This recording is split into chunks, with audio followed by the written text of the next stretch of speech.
जब हालात आपके हाथों में ना हो तो आपको हालात से समझौता कर लेना चाहिए।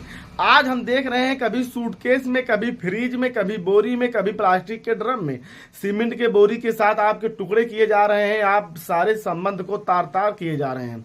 ये ऐसा रिश्ता जो पति पत्नी का रिश्ता है, ये एक विश्वसनीय रिश्ता होता है, परिवार का सबसे मजबूत रिश्ता होता है। माता पिता भाई बहन के बाद धर्म पत्नी ऐसी होती हैं जो आपके प्रमुख अंग होती हैं शरीर का, जिस पे आप आंख बंद करके विश्वास कर सकते हैं। परंतु आज ऐसी घटना देखने को मिल रही है आए दिन कि जो आपको समय रहते हुए सावधान करने के लिए सचेत कर रही है। आज हम बात कर रहे हैं फैजाबाद की ऐसी घटना की जो कि आपकी आंखें खोल देंगी, आपको सावधान कर देगी। अगर आपके साथ भी ऐसे घटने घटने वाले हैं तो आपको आगे क्या कदम उठाना है, इससे सीख मिलती है।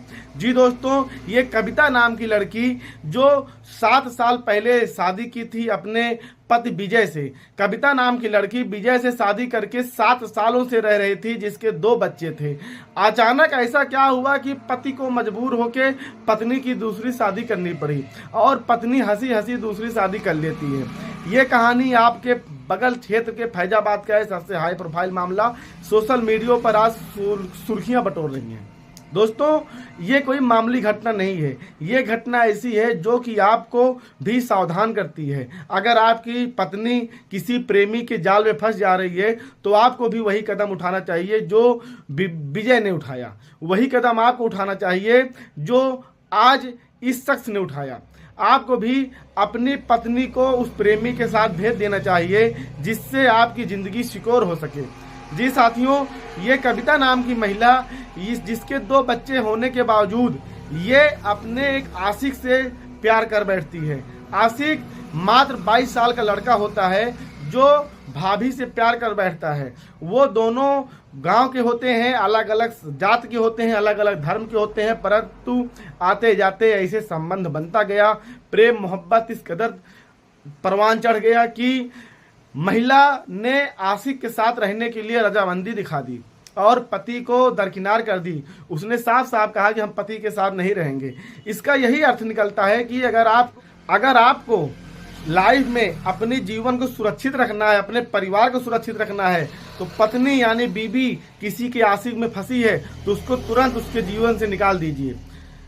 विजय ने अपने धर्म पत्नी को, कविता को कई बार समझाया, लाख बार समझाया कि आप अब सुधर जाओ, सही रास्ते पर आ जाओ, हमारा जीवन अस्त व्यस्त हो रहा है, परिवार में दुख दर्द है, 2 बच्चे हैं जो दोनों रो बिलख रहे हैं, माता पिता का बुरा हाल है, परिवार की स्थिति देखकर समाज में बुरा मैसेज जा रहा है। परंतु कविता सुधरने का नाम नहीं ले रही थी। ये ऐसी स्थिति बन गई कि जिससे विजय को मजबूर होकर कविता की शादी उस प्रेमी से करवा देना पड़ा। जी साथियों, मंदिर में ले जाकर कविता को विजय ने खड़े कर 100 लोगों के सामने खुद रजामंदी से उसकी शादी उसके आशिक से करवा देती है। आशिक का 22 साल का लड़का, वो खुद नहीं समझ पाता कि हमारे साथ हो क्या रहा है। कैमरा के सामने, सोशल मीडिया के सामने, लोगों के सामने ऐसी घटना को अंजाम दिया जाता है जो आज आप पहली बार नहीं सुन रहे हैं। परंतु ये घटना ऐसी है कि एक पति की लाइफ सुरक्षित हो जाती है। अगर कविता की शादी न करवा देता विजय तो हो सकता है वही हाल होता जो सौरभ के साथ हुआ। पत्नी आशिक के साथ मिलकर विजय की भी हत्या कर देती, बच्चों की हत्या कर देती और अच्छे से दूसरी जिंदगी जीने के बारे में सोचती।